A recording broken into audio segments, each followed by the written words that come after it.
Hello, everyone. Welcome to the Queers of Time podcast. I'm Matt. I'm James. I'm Kenny. And I'm Kat. And this is a podcast to talk about all the gay stuff in the Wheel of Time. Because we're gay and we like the Wheel of Time.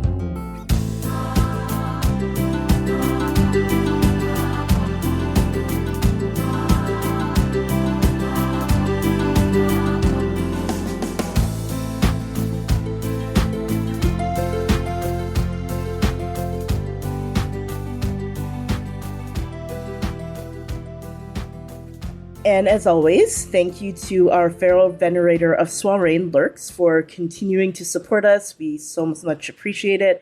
And also shout out to Kevin for the help with our promos and Travis for the help with our transcripts. Who's that possum scratching at our wall? It's the Queers of Time. And this time we're talking about episode 2 of the Wheel of Time. Strangers and friends, join us as we unpack dragon angst, wolf dreams, and remind you all that we are the daughter-heir of Andor and that you are our subjects. Did you know we're the daughter-heir? Have some questionable booze and get white girl wasted with us today on Queers of Time. Oh, Not white girl wasted. Oh, Yeah. boy. I will not take offense at that. Like for the previous episode, we're gonna start with the first part that does not contain any book spoiler, and the second part will contain book spoiler. So if you haven't read the books but have watched the show and want to hear some queer takes about the second episode of the Wheel of Time, second season, you can stick around for probably half an hour or something like that. Yep. What do we want to start with? Do we want to start with Rand? Yeah, let's start with Rand, because we didn't have any of Rand in episode 1. Yeah. Let's start with Rand and his slut era. Let's talk about that. It's not era. Yeah. Yeah, let's talk about Rand. His whore era, you know. Fucking to pay the rent. Mm-hmm. Yeah, you know what? You have to do what you have to do. You gotta do, yeah. You know what? He doesn't have coin. Mhm. He just has that dragon cock. Yeah. And he's putting it to work, so. Yeah. What? What was that? I'm just laughing. I will just say that I really love what they're doing with Rand in the sanatorium. Mm-hmm. Is that something that I was not expecting? Absolutely. I think it works very well. I think so too. I will say, during the promos, people were like, this looks like a hospital. And the show is like, well, we know how to do set design, bitch. Well, guess what? It is a fucking hospital. It's a fucking sanatorium. Guess what, Captain Obvious? It's a mental health facility. Why is Rand walking through a hospital to go talk to Swan? Well, we don't know that he is, but he is in a hospital for sure. For sure. Calm down. I think it was such a good idea to have him do that. It does a lot to his character development. Mm-hmm. He's been planning this for a long time, because by the end of this episode, we know what his end goal was. And it took him like months and months to get there. Yeah. And he's smart, he's genuinely kind. Like how he's behaving with Errol. That's the thing. Yeah. He's also taking care of people suffering from mental illness because he thinks he's going to go crazy. Exactly. Like, he wants to keep the madness at bay. He's been hearing these voices. And he is like, and I'm sure some of the men in there, not all of them, but I'm sure some of them are men that have been stilled. Yeah. Like, aside from Logain, obviously. Yeah, exactly. So I think it shows a lot about his character. There was so much compassion when he was speaking to Errol, like just how he very calmly, like this is something that has obviously happened a number of times. And he very calmly explained to Errol what was happening, and trust me, you do know me. Like he was so kind, and I could see like that's his father. Like that is Tam. That is Tam's influence for sure. Like he is just very kind-hearted and caring. He's a genuinely good guy. Yeah, he is. And he gave that boy, like, on the way to the sanatorium, he gave that boy like a couple of coins or something. And I'm like, oh. And like the community knows him. Like he gets free food from some other guy who say, hey, their friend is being known around and being considered as a genuinely nice person. So people are nice to him too. Yeah. It's, I love him. Yeah.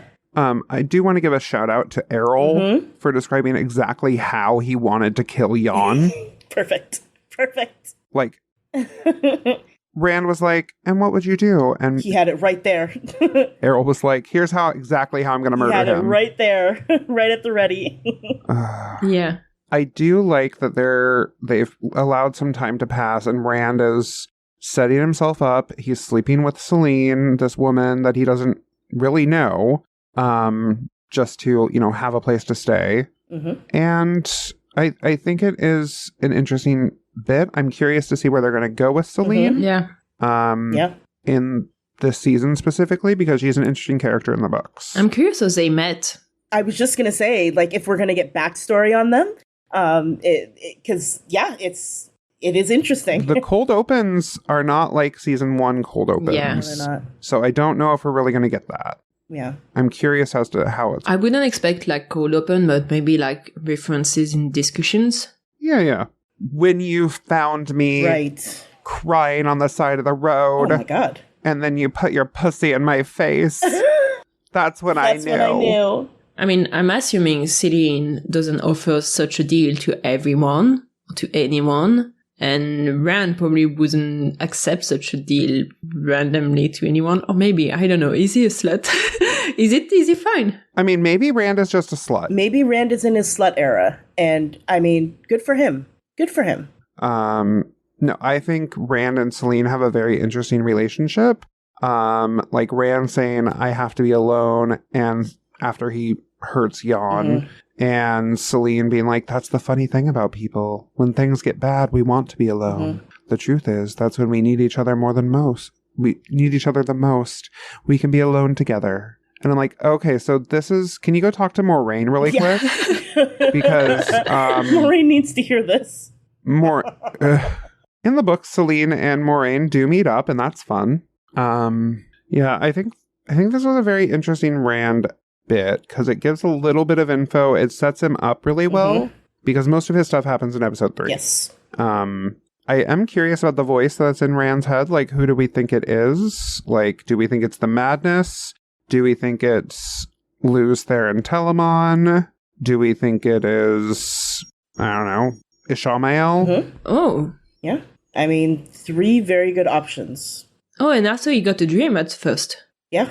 Yeah, he had that dream in the beginning. So maybe it's like a remnant of Ishamael in his dream or something. Like, we don't know. We don't know, but we are hearing a lot of voices a lot of time. Like, it's not just one scene where we get a whisper in the back of his head. We get a lot of whisper a lot of time. So, and I think I'm curious how much he realizes that he's getting crazy. Yeah. Yeah, because it doesn't seem to me that he realizes it yet. I don't think he sees it. No. I think he is aware that something is off, hence his desire to get into the hospital and be alone. Yeah, he knows that something is happening. I don't think he understands the magnitude of what is happening yet. And also, like, when you're walking in a place where everyone is shouting, do you still hear the whisper very much?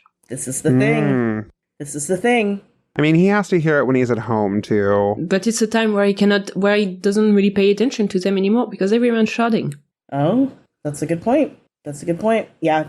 I mean, there's not much that happens with Rand in this episode. Do we have anything else? It made me laugh that Errol was like, oh, Nail. Yeah. He's like, oh my God, no, not this again. I can't go back there. And we got sword forms, which I know, like, there were people who were really, really into getting sword forms, and so we got some sword forms. Mm-hmm. We got the weird name for the sword forms that Jordan loved, and that fans missed, and now we have them. We got them. Yeah, we got them. Yeah, I think it was good. Yeah, it was good. Do we want to talk about Do we want to do Perrin or Elaine? Was there much Perrin in this episode? Oh, near the end, yeah. Near the end, yeah. Yeah. I mean... Let's talk about Elaine. Elaine? Okay. Yeah. Perfect. Honestly, I have no notes. It's... No, yeah. She's petulant and I want to slap her, and you know what? That's Elaine. So, But she's so kind, though. She's kind. She is. She's kind, and also like, she doesn't snitch.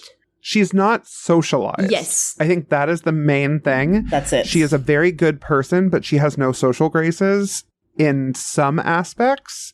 because she hasn't been around peers, because she doesn't have peers. Yes. Yeah, but at the same time, like when faced with Sheriam, who is threatening her if she doesn't give the name of someone who... She's like, yeah, I'll take the punishment, that's fine. After or before breakfast? Yes, exactly. She got in one line. Oh my god.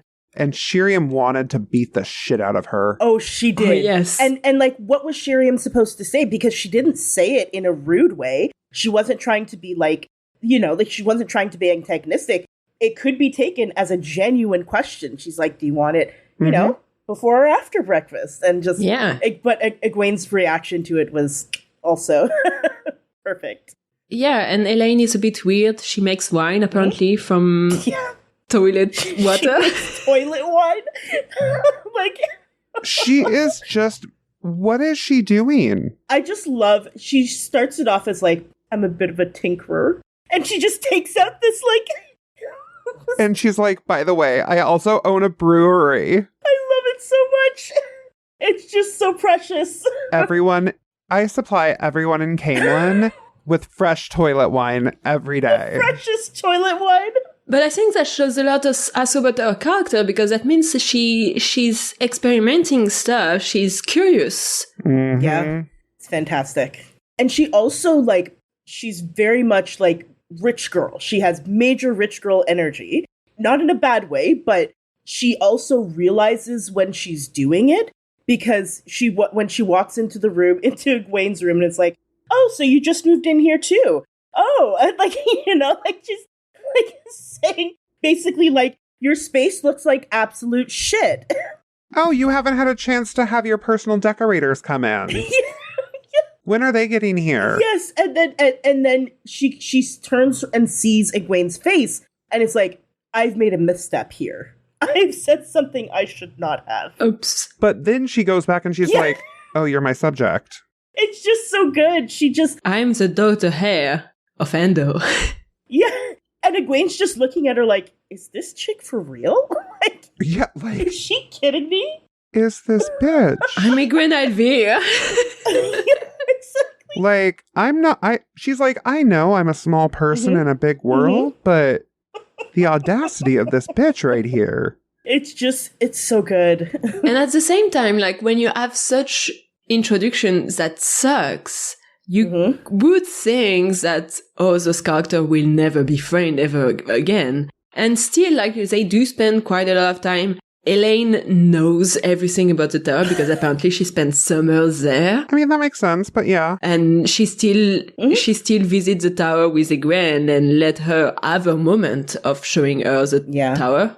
Later on, I loved a conversation with Egwene where Egwene is feeling like shit and Elaine is like, direct, jealousy it's not a good look on you. She is very, very upfront and honest, and it was exactly what Egwene needed to hear in that moment. Exactly. Because I think Egwene was in denial about being jealous of that was the root of what was happening with her.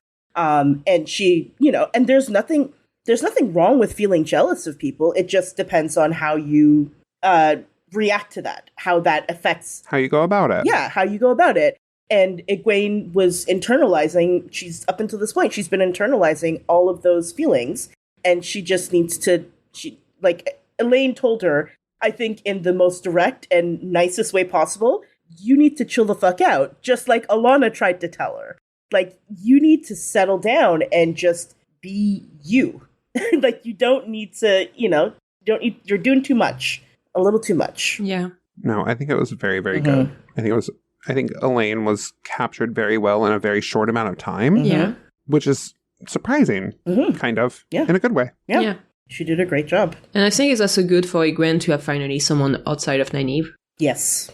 Oh my god, finally. Exactly. Codependent as fuck. Yeah, and that's also part of the problem is that she's jealous of Nynaeve, but she only really connects with Nynaeve, and so her and Nynaeve are around each other up until this point all the time. And so it was just feeding into those feelings constantly. And now she has someone who's more her own age, because Nynaeve is also a little bit older than her. Not significantly, but, Older enough. Yeah, older enough, exactly. Older, and she, like, Nynaeve has been in the role of the wise older woman for so long that it's always going to create an imbalance between Aegon and Nynaeve. Or at least it's going to create this imbalance for a long time. Right. Exactly. Yeah. Do we want to move to Moraine and Lan? Yeah, we can leave the tower to see them watching the tower. I mean, we're going to come back to the tower because we got to talk about Leandrin and Nynaeve and... Matt and Min and so many things going on in Tarvalon. Oh, boy. Yeah, Moraine and Lan, like... I love that right after the healing, they're just sitting outside and they're both too stubborn to like do anything. And Adelius comes out, gives a quick glance to Moraine, and then says, "Oh, Lan, my hunk, my hottie daddy, you look so sad. Can I get on my knees in front of you? You look so alone. It must be so hard. You know what else can be hard? That dick." And then Moraine just being a complete bitch, being like, "Have Tomas saddle my horse. You're too injured. I don't want it to slip." What the fuck, girl? I didn't even realize that's what she said. Yeah. Yeah, she was like, you can't do it. Yeah. Because you're a piece of shit. Yeah.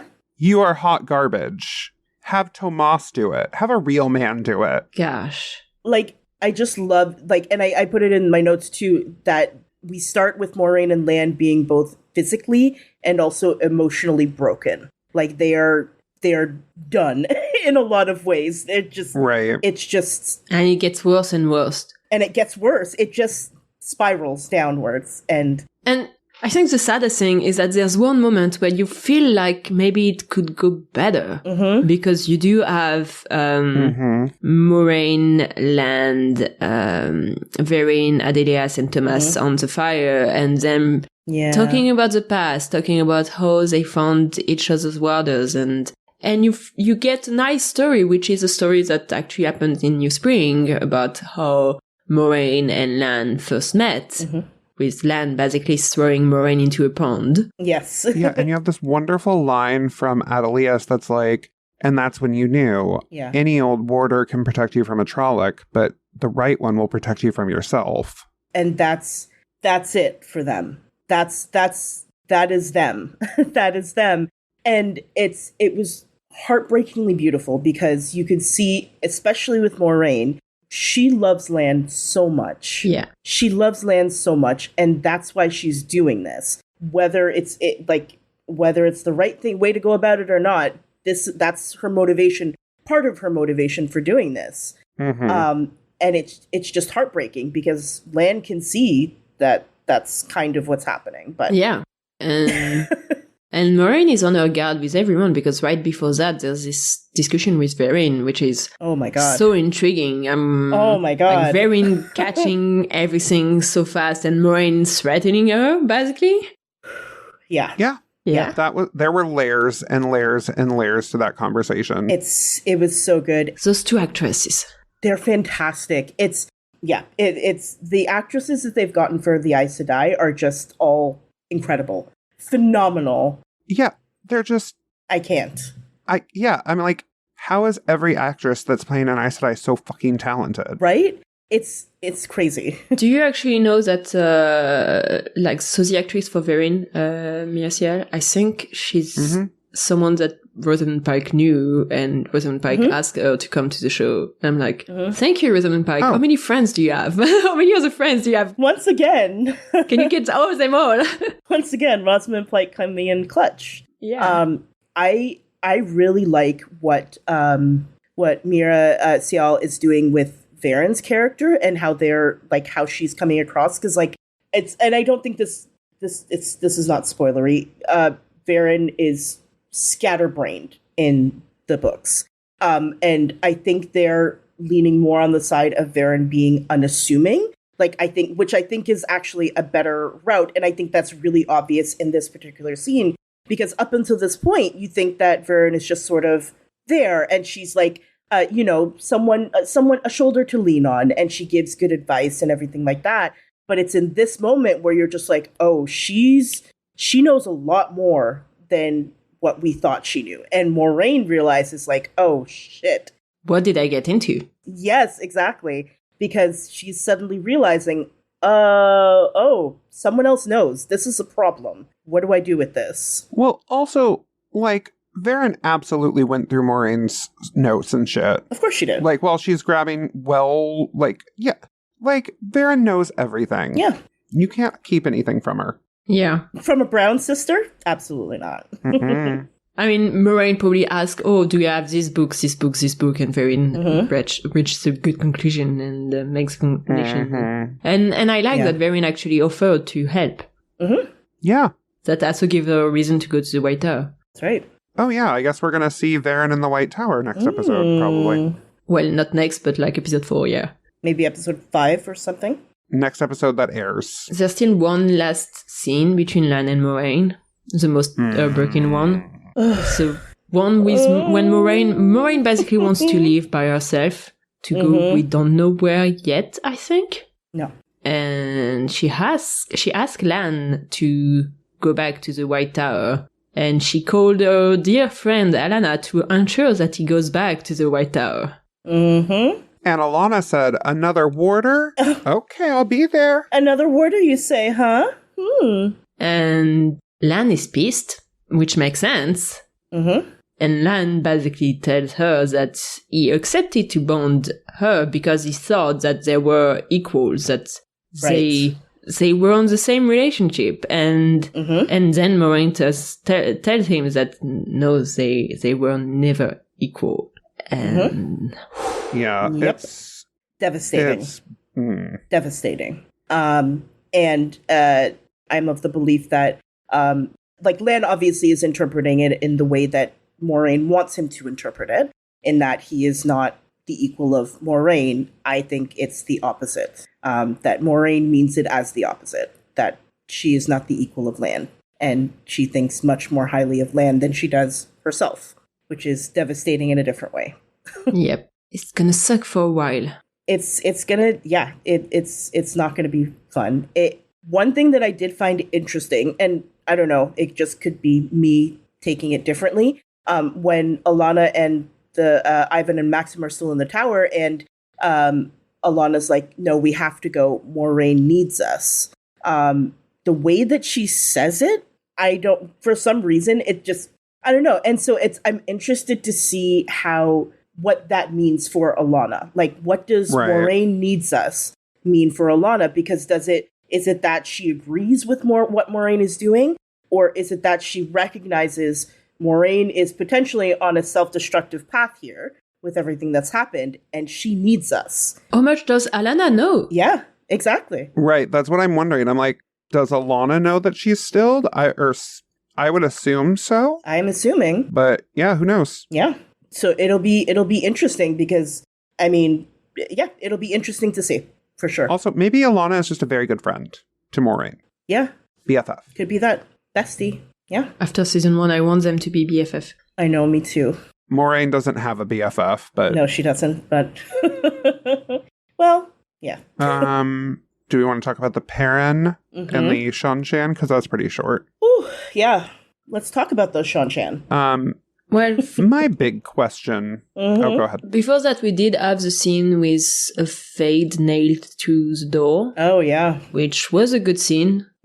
Like, the nailing the fade is pretty close to the book. Yeah. I mean, there's a question of who may have done that. We know. I'm assuming sure reader will know soon enough. Yeah. And yeah, they go to a nice village and Sentients arrive. The Sentients looks so good. They look fantastic. They look terrifying. Terrifying. I mean... They are the best. Oh my god. And the worst at the same time. Yeah. I am obsessed with Suroth. The fact that she is bringing an entire ziggurat with her as a throne and makes people carry it is amazing. 100%. It makes sense that Ishamael is like teaming up with her because in the books Ishamael is very extra and Suroth is clearly also very extra. I do question why Ishamael is there. Because it sounds like he has better, in my mind, he has better things that he should be doing Like, he should be freeing the Forsaken. He should be working on, like, big plans. Why is he in this little village? Is it just because Perrin's there? Did he know Perrin was going to be there? I'm curious about that, yeah. Possible. Yeah.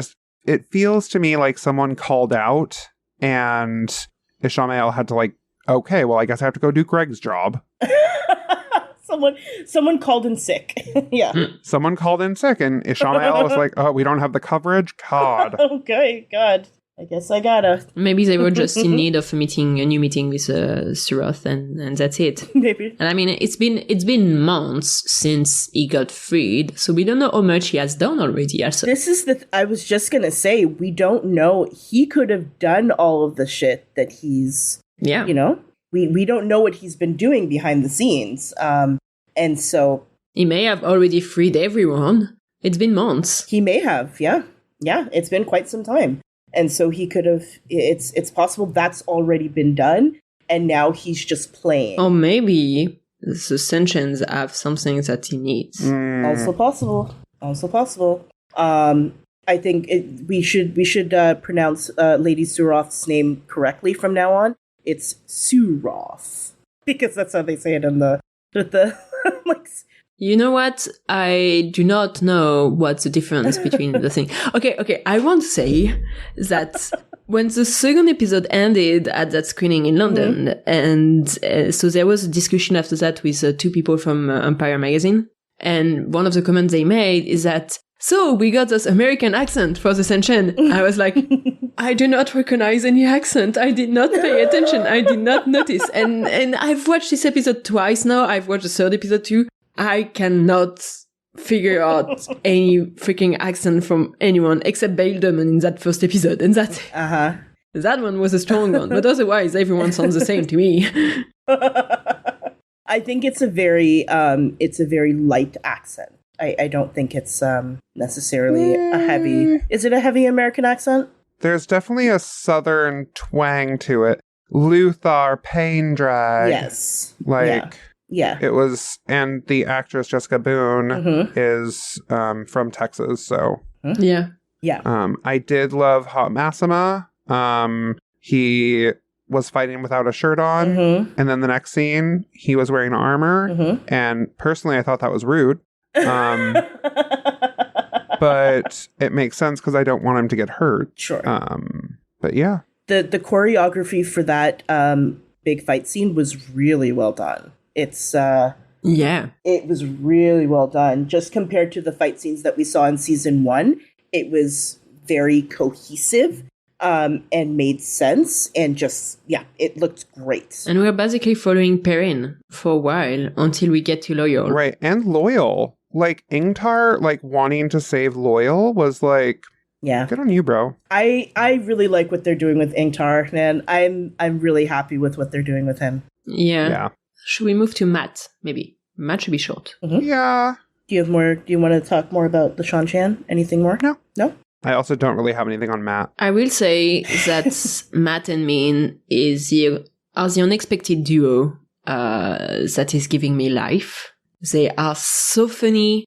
I love that, of course, Matt could not care less about his own future. And of course, that's gonna throw Min off. Yeah. Because she's so used to everyone, like, wanting to know what's gonna happen. And her being like, yeah, but you're not gonna like the answer. And Matt is like, okay, could have been more impressive. I thought it was murder or something like that. Yeah, that's right. I will say that was a very good line.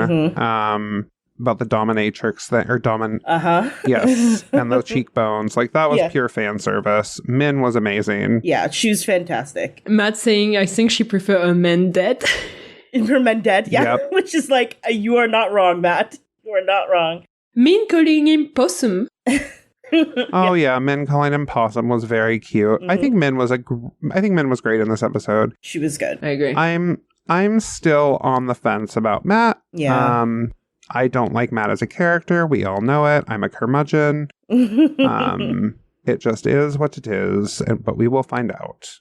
I just loved seeing him mimic when Leandrin left the room, and just like the James apparently did not like. I rolled my eyes at you just now, just like I rolled my eyes during that scene. The biggest eye roll. It was good though. Like, I think it was great. I think it really showed us another, like, who Matt is at his core. Like, that was a very Matt mannerism. And just, yeah. If it can comfort you at the screening, everyone was laughing. Yeah, that doesn't surprise me. Because James may hate it. It was a good scene. It was good. Yeah, it was well done. I liked it. Okay, what else do we have? What else do we have aside from the big one? Nynaeve and Leandrin, mostly. Yeah, that's it. We're there. So, So first off, what is it with Nynaeve following people with L names? Season 1, Lan. Yes. Season 2, Leandrin. Season 3, who next? Latra Pose Decume's ghost. Of all the names you could have said. That's what Nynaeve becomes a ghost hunter. Ooh, Nynaeve becomes a ghost hunter. Ooh, Nynaeve becomes Kesha. Okay. I feel your heart beat to the beat of the drum. Yeah. Okay. Perfect. Nynaeve is so out of her depth.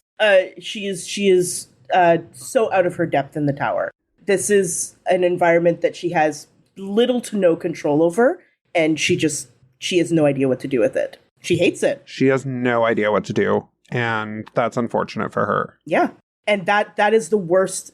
That is the worst headspace for someone like Nynaeve to be in, because someone that's a control freak. Yep. Yep. She just it's yeah. And I just really like what Zoe Robbins is doing with Nynaeve and how she's sort of playing up those insecurities, but Nynaeve is trying to pass it off as her being cold, when that's the opposite of what is happening right now. Because Nynaeve is in fact very sensitive and warm, but she's fucking terrified right now, and she has no idea. She can't admit it to anyone. She can't admit it to herself, and she doesn't know what to do.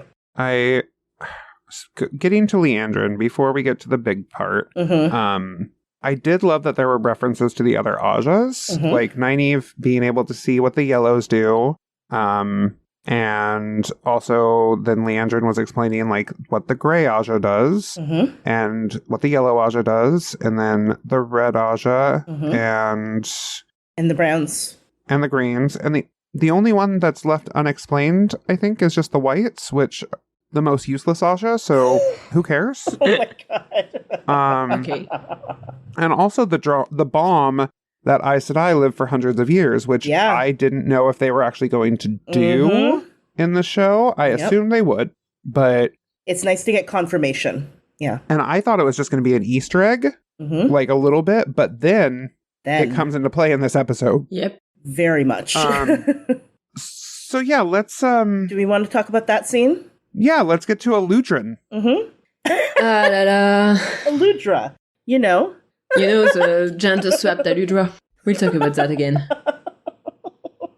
Yeah, apparently Leandrin has a son that is very old and very sick, which means that Leandrin is a lot older than we would have thought before. Yep. I have a theory. Okay. In season 1, Leandrin makes a statement about having to about not being protected. And to me, it was implied that she was sexually assaulted. Yes, I agree. And then in this episode, she makes another comment that's like, the yellows are healing things, and if I can prevent little girls from having to be hurt again. So I think that Eludrin is like her sexual assault baby. Yeah, I think so too. Which is I think so too. A punch in every part of my body. Yeah. Like, holy shit. Yeah. How to get me to like Leandrin. Okay. And she loves him so much. I had to pause. It was... She was crying because she thought that she was helping with the pain, and Nynaeve told her that's not gonna work because the pain is already in his hurt. Yeah. She says, "My love, my darling, you wake up. I'm with you now. I'm here. Now you must try and get some of this down. It'll take the edge off the pain. There, yes. Shh. That's better. This is better. Shh." Ugh. Oh no, I'm sorry. I'm sorry. I'm so sorry. I didn't know it would hurt you. I didn't mean to leave you here in pain. I'm so sorry, my boy, my beautiful boy. I'm sorry. Oh my God. And up until that my beautiful boy part, I thought it was her lover. I thought so too. Until she said that. And then everything, I was like, that makes a lot more sense, actually. This makes a lot more sense. Yeah, I was like, why does she have a lover? That's weird. Yeah. And also Moraine being like, I know about the man in North Harbor. Okay, you're being a bitch right now, Moraine. See, I don't know that Moraine necessarily, I don't think Moraine knows, or she may not know exactly who he is. If she knows, if she knows it's her son, cunt. Yes, for sure. Absolutely agree. At the same time, Liandrin was being a cunt too, so... Oh, she was. It was deserved. It was a cunt off, but is what happened. Given how mean Moraine is being this season. So while it explains things about Liandrin, I do think there's still unexplained things regarding her son, like why is she hiding him? Why, like, we know that, like, Red Asia probably are not supposed to have babies and this kind of thing, but at the same time, like, for all we know, it could be a kid that she had before becoming an Aes Sedai. So my theory is that I think it was a child she had before becoming an Aes Sedai because the spark manifests very young. So it would have been when she was like growing up. I think the baby may have been given away or something. So she probably knew about it, and then the baby was living its life and she probably like used her long life to keep track of it. And then maybe when he started like declining, that's when she had him moved to Tarvalon and she's taking care of him that way. And maybe she's worried about like taking him to the sisters because she doesn't want to have a secret that they can exploit over her. Because why would Liandrin want some man healed? Like people would start asking questions. I think it would create it would leave too many things unanswered for her. I think it may like be a political like hit for her. Right. Yeah. And if she's super powerful in the tower, then she can't afford that.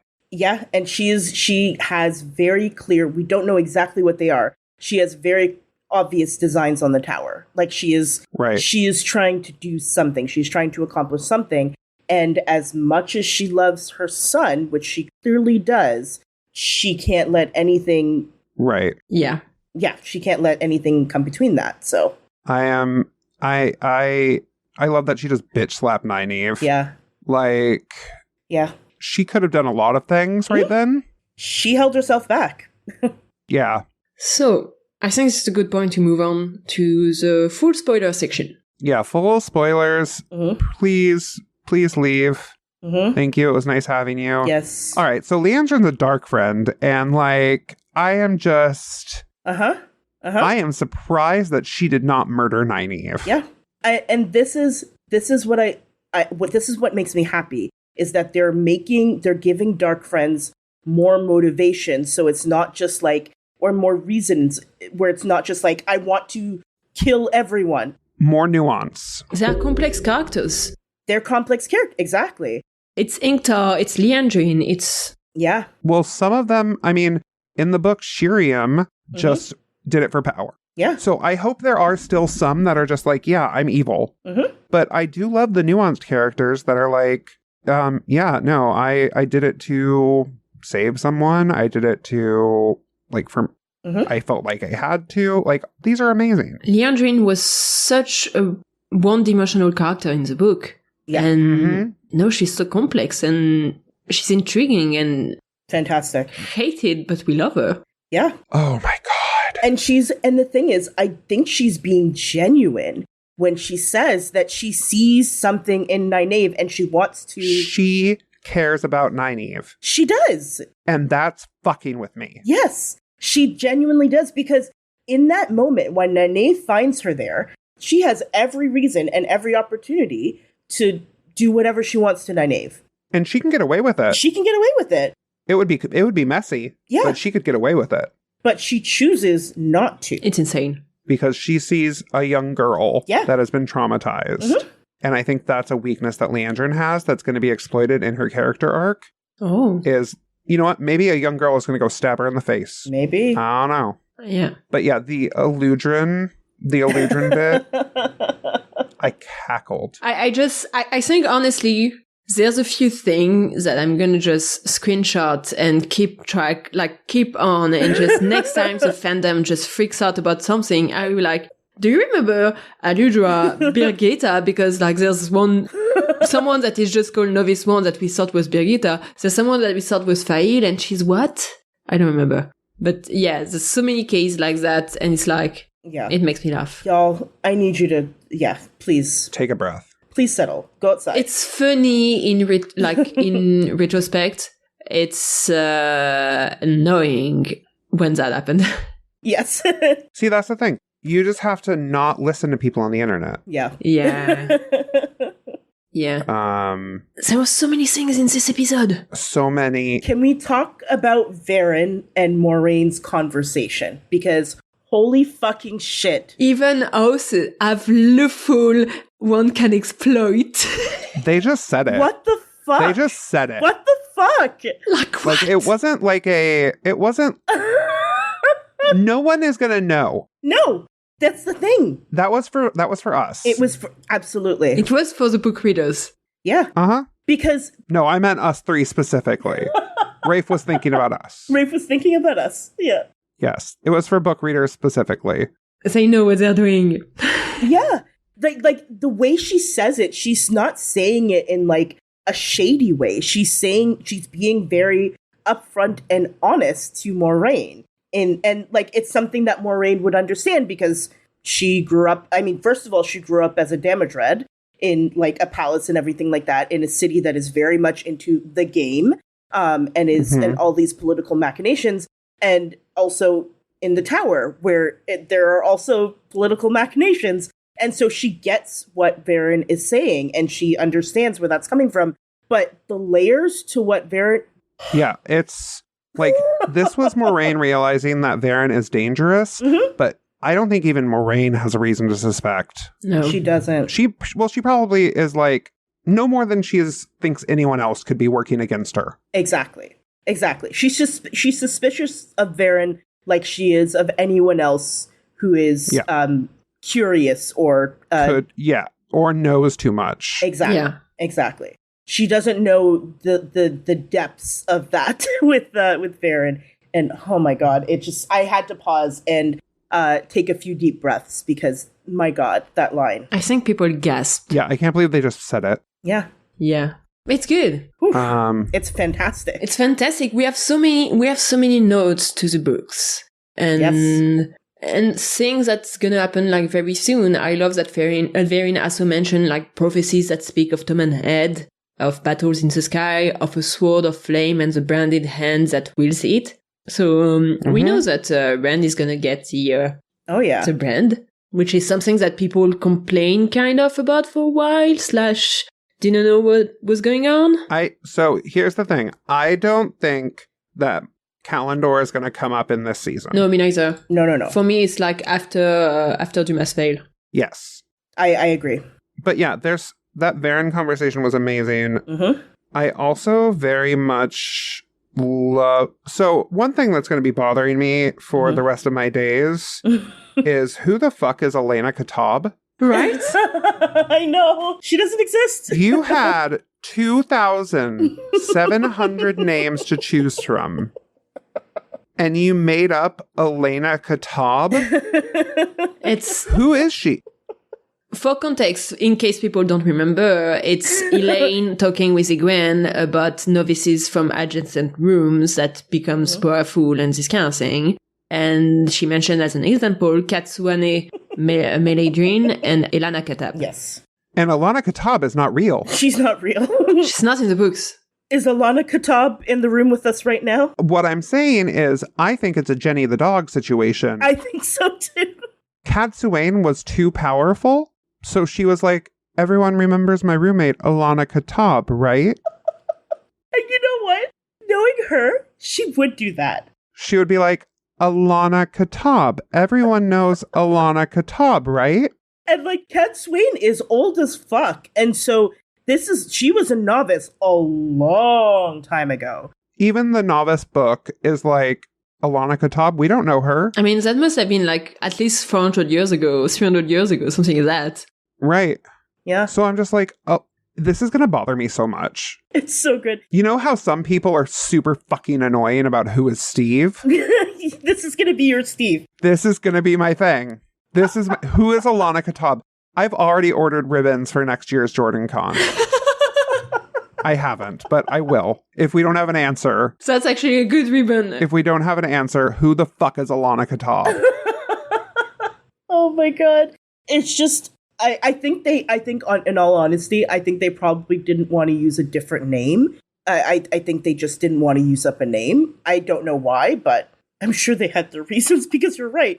There are so many names they could have chosen from. But do we know a lot of the contemporaries of Katsuane? That's the thing. Like, I need someone to go in the books and be like, Katsuane never had a roommate. Mm-hmm. I love it. It was stated in Winter's Heart, chapter 4, verse 16.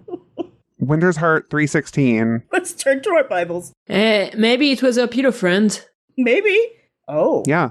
Well. Maybe Alana Katab was the name of her Red Rod Trong reel. There you go. No. Anyway, another foreshadowing.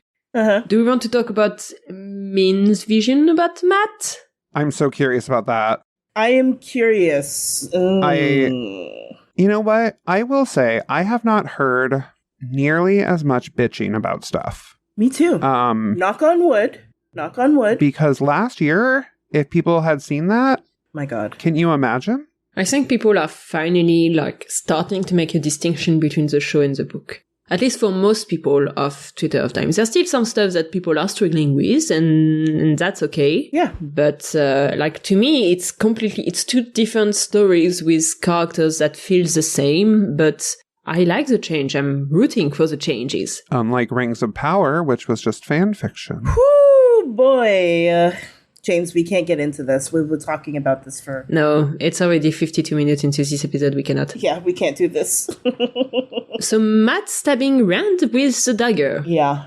I don't know what it is. I'm curious. Mm-hmm. Maybe it's not actually Matt doing it. Maybe it's Padden Fane, because Padden Fane stabs Rand with the dagger.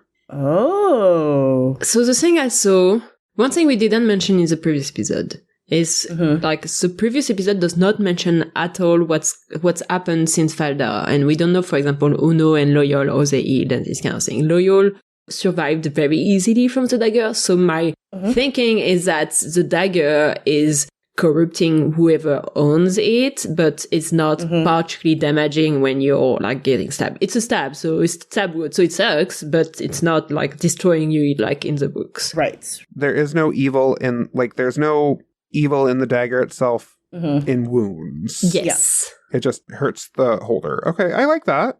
And it's also, because this is true in the books as well, what Min sees visually, it's not so much about what she sees visually, it's more about how she interprets. How is she interpreting what she is seeing?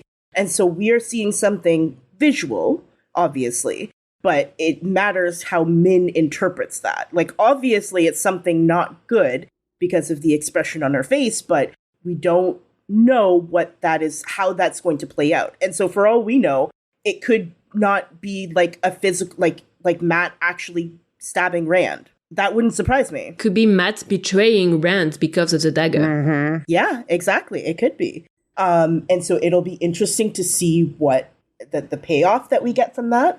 I think that's going to be something that's going to happen this season. So we're probably going to get the payoff for that very early. Yeah, it seems really weird that would be a future season thing. But I do think the Min and Matt mashup is something that I think it would have worked as well in the show, or in the books rather. Yeah. But it works so well in the show that I am a little mad that we didn't get it in the books. I know, me too. We had the opportunity when they're both with Ascensions, and it didn't really happen. And I'm like, it's a shame. They could have fit it's too bad. along very well. And they reinforce multiple times that they're not going to fuck. Yeah. Yeah, 100%. Which we need. And honestly, I hope they kind of make him in a lesbian. I don't know. I would love that. I mean, I know people wouldn't like that, but... Well, Min is more of a platonic partner to Rand. It's true. They fuck, yes. Don't get me wrong. But Yes, quite a bit. But Elaine saying she likes to tinker with things Yeah. when she rediscovers making Trongreal. yes, she does. I love that they're introducing that in the second season, because that's something that happens so late in the books. Yeah. We get it from the start, and that's what a show that knows everything of the books does. I like to tinker with things. Yeah. Like, it's one line. It's one line, and it establishes something very important about her. And then she goes and makes toilet wine. And she makes toilet wine, which is perfect. It's so good. I genuinely don't know Mm-hmm. that many other Aes Sedai have ever thought about, like, the implications of, like, brewing beer with the one power. But Elaine, She thought about it. she said, what if I make wine? Uh-huh. How about that? What if? Yeah. What if?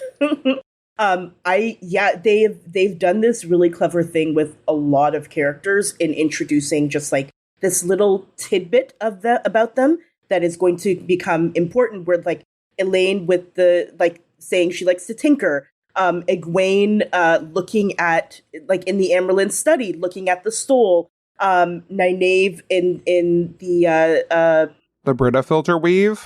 the Brita filter weave, and then also picking up on weaves that she's only seen once, like really quickly, and just having that sort of innate understanding of it. I really like what they're setting up with characters now, so that people have kind of like an understanding of what they're going to do later on, even though they may not realize it right now. Yeah. I had a few tiny things. For example, there was some partying going on in the foregate, and you see some monsters, and that's something that happened in the books. So I thought it was a nice nod. We'll see whether there's actually Turlocs disguised as those monsters later on, but it was nice to see them. I was this meme with Chris Evans? With what's his name? Titanic. What's his fuck? Oh no, DiCaprio. Oh, you're. Captain America, I understand that meme. Oh, that one. Girl, but Kat, what are you talking about? I was talking about the one where he's like watching. I understood that reference. Yes, That's Captain America in the Avengers. I know. Yeah, but like, you know, there's two men, and I after last episode, we got where we were talking about another Force Dragon. Now we got a Masrim time name drop. Mm-hmm. So that was cool. Yes, that was very cool. I like that we got the Fate nailed to the door. It shows that Fane is feeling that dagger, and that's actually the thing that the Dark Friends are fearing about. So, yeah. I was weirdly underwhelmed with that scene and the scene in the village, because in the books, the horrifying thing about it was that people were like flayed and chopped up, and it was relatively tame, which to me was a little bit weird, but whatever. Yeah. It's not even a blip on my radar. Yeah. It was a thing I noticed, and then I was like, okay, cool. Yeah. I really like the switch from Perrin seeing the family to then turning back, and you find out that on the table it's just flies. Decays. Yeah, it's flies. I like that. That's flip. Fantastic. Yeah. I think the only other thing I had was that bit about it's Celine and Rand laying in bed together. Mm-hmm. You know, there was someone that I loved one. When he left, I was shattered. But I knew no one else could ever have that power over me again. What's left to hurt if he still has my whole heart? When I'm with you, I can pretend you're him. Mm-hmm. I can pretend I'm whole again. Mm-hmm. I feel bad for everyone in that every non-reader in that London screening, because every book reader was laughing at that, and everyone else must have been like, "What the fuck? Why are we laughing about? What's so funny?" Yeah, what's so funny? That's the thing. I don't understand how non-book readers are going to react to Celine, and I'm very excited. Oh yeah, because she is playing her so well. Yeah. She's playing Lanfear. I get Rand. She's hot. She's hot. I mean, listen, I never thought I would see the day. Someone made a meme about lesbians finally finding Rand valid because, I mean, yeah, I get it, Rand. But like the way that Lanfear is playing the character of Celine, and so it's like, I'm blanking on the name of the actress now. Natasha O'Keeffe. Natasha O'Keeffe is playing Lanfear, who is playing Celine. And it's so good. Perfect. It's perfect. It's so good. And you barely get, like, I don't think you really get any hints of, you get some little hints of Lanfear, or you get to see Lanfear, but it's a fairly seamless performance that she's doing right now. Yeah. It's in this episode, it doesn't feel like she's much more than an innkeeper. No. The next episode, a bit more. This one, for now, it's okay. Yeah. There was two small things. Just one thing that I wanted to say regarding Alana and Lan specifically, because when the 5th episode of season 1 came out, everyone was like, do we really need to talk about the bond transfer yet? It's not gonna happen until blah, blah, blah, blah, blah. Yes, we do. It's important. Apparently it's coming up right now because Alana pick up the new order, apparently. I don't know whether they're actually gonna transfer the bond. I'm hoping not, because I like the books, what it's doing with the Marine's Fall. But we'll see. Yeah, it'll be interesting. I think what they might be doing is moving some of that stuff up. And so like that specific plot point, they're moving up, but not completely following through with like the entirety of it, if that makes sense. I have a thought that Moraine is gonna die at the end of the season. I had that thought as well, and I don't want to have that thought, because I don't like it. Which season? This season 2. No, she's filming in season 3, so we don't care. Okay. I love it! She's filming in season 3, but so we don't care. I mean, you're right. You're absolutely correct. She's filming in season 3. There's literally no need to get worried about that. I'm not worried. I think it would be awesome if it happened. I know. For the story. One thing that I just thought about is that maybe Alana will try to bond Lan again and find out there's still a bond going on. Meaning, and the bond would be broken if it was stealing, making someone realize that no, Moraine is not stealed. Something else is going on. Oh, that's interesting. I don't know whether that would fit with the metaphysics in the books, but that could be something that would happen with the show. Yeah, the metaphysics in the books, one person can be bonded to multiple people, so it would be fine. Oh, that's true. That's true. Lan could be bonded to both of them. But do they feel a difference with the bond? That could be something that happens in the show and not in the books. Like it could be. Like she could delve him and find out there's still an existing bond. There's still an existing bond. Yeah. Because right now, everyone is under the impression that there is no bond that exists. Like that's what they're operating under. They can't feel it. Yeah, so it might as well not be there. Exactly. I don't know. That's the Moraine Lan storyline is I'm not sure how much more of it I can take. I know. But I know. I'm excited to see how it resolves. I mean, we don't see them in the next episode, so. Yep. This is true. I think that Lan meets up with Moraine again sooner rather than later, though, it seems like. I don't think there's too much time that passes in between, which is comforting to me because I agree. I can't take more of this. My parents are fighting and I don't like it. I'm pretty sure in one of the trailers we see Rand with Moraine and Lan behind him in Carrion. Yeah. So, right. So they're all ending up there soon. They're all ending up there. Yeah. It might be episode 6, 7, 8, but they end up there. The very last thing I had that was spoilery is that half of the people in the accepted test, Nynaeve included, are all dark friends. So... Did you say Nynaeve included? Including Nynaeve, there are 4, so half of them too. I was like, are you saying that Nynaeve is a dark friend? What the fuck are you talking about? In Jordan's original, yes. I mean, yeah. Yes, she was. Maybe they're going back to the origins of it all. But in Wheel of Time proper. Yes. But yes, that is, yeah, I was like, and Shiriam's choice to wear a darker blue than most other blue sisters is interesting. Yeah. Like it's good stuff. All right. Do we have anything else? I cannot think of anything else. Okay, and like I did for episode 1, this is Matt with a little extra segment that I call Possum Takes. Thank you again to Ali and Gus, who I blatantly stole this idea from, except it's not Will Takes. Love you guys. Episode 2, I forgot what the title was, but we're just going to assume that I said the title as I go into my thoughts about it. with the last one, I did the good, the bad, and the ugly. I really don't have an ugly part for this episode, and I only have one bad, so I'll get that out of the way first. I really hate Lan and Moraine's relationship this season. I'm really hoping that there's going to be some sort of payoff for it. I know that there's a lot of story reasons that they might be giving us this new dynamic, but I hate it. It's not Moraine. It is not the character that I am used to, either in the books or the TV show. And again, I'm really hoping that we're going to get some kind of resolution that makes it, if not worth this headache of angry Moraine, at least helps us to understand it better. But that's really the only negative I have.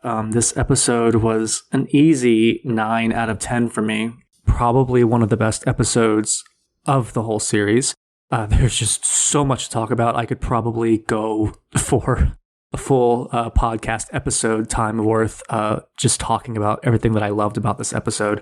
But I will go off the top of my head for a few of those. The first, of course, everyone knows that I go by Chaos Gremlin or Feral Possum on Twitter, just depending on what time of year it is, depending on my mood, and the fact that Min in this episode called Matt a little possum scratching at her wall.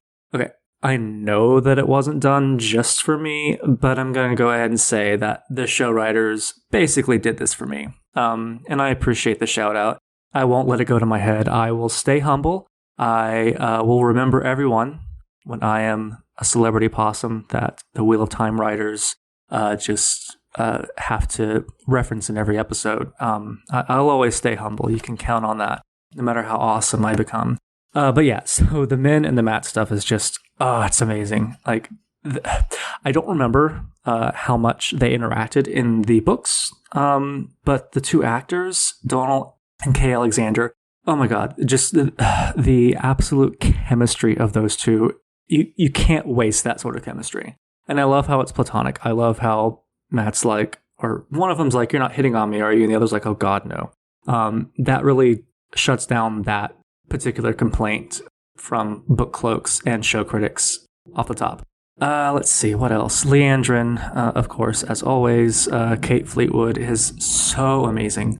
I don't know what I can say about Kate Fleetwood that hasn't been said by my co-hosts or other people on Twitter, but she's beautiful. She's one of the best actresses working in TV right now.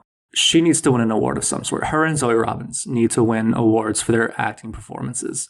Okay, and one of the, I don't know if it's controversial or not, but the Celine and Rand, the whole Rand Fear storyline, I'm calling them Rand Fear. I love the change. I think, I do like the Celine and Rand interactions in The Great Hunt because Rand is isolated and it's just a otherworldly sort of storyline for him with these flicker worlds, and Celine as this damsel in distress figure who's very ethereal, very mysterious. I love that dynamic in the book, but for the show, I think this works much better than it would have had they stuck strictly to the Great Hunt storyline. I think that it gives Rand and Celine time to get to know each other as characters. It gives Eosha and, oh my God, I forgot her name. Well, someone's going to kill me. The Sapphics are going to just murder me. Sorry. But it gives the actors time to basically establish the rapport. And I don't mind that they're sleeping together now. Maybe Celine's using compulsion on Rand. Who knows? Maybe we'll find out in the Daughter of the Night or Daughter of the Moon, whatever the hell episode title is for episode 4, whatever Lanfear's actual little Forsaken nickname is. So let's see. So that's Rand and Lanfear. We've talked about Matt and Min. Perrin, yes, one of my highest compliments I can give to anything is if it makes me like a character that I just don't care about in the books. And I don't care about Perrin in the books. He's boring. I'm sorry, Perrin fans, but our little Pear Bear just isn't that interesting. To me, at least. But in the show, he has become so fascinating, and I love the fact that he is with Ingtar because, spoilers, the Ingtar storyline for season 2, assuming it follows from the books, which I'm assuming it's going to, it gives Perrin a little more to do with in terms of forgiveness and forgiving himself for the things that he did in season 1. And of course, the whole San Chan attack at the end was traumatizing. We'll talk about the rest of that, what happens in episode 3. I'm guessing tomorrow when we record. Let's see what else. I have no idea what my co-host talked about. I have no idea what they gushed about or what they criticized, if they criticized anything. But these are basically my thoughts, and I am keeping it shorter because I'm a little stinky because I was outside and we're currently experiencing a heat wave in Minnesota, and I don't like being sweaty.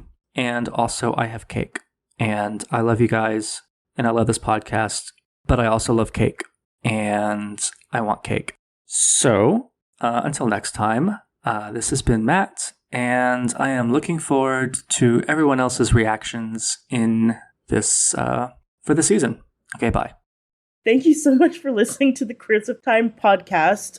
Follow us on Instagram, Twitter, Discord. Our Discord is really active, so join us on Discord. We also have a Patreon, and it would be really awesome if you could help us that way because this stuff is expensive. Anything else? What am I missing? That's it. That's it. We're on Blue Sky.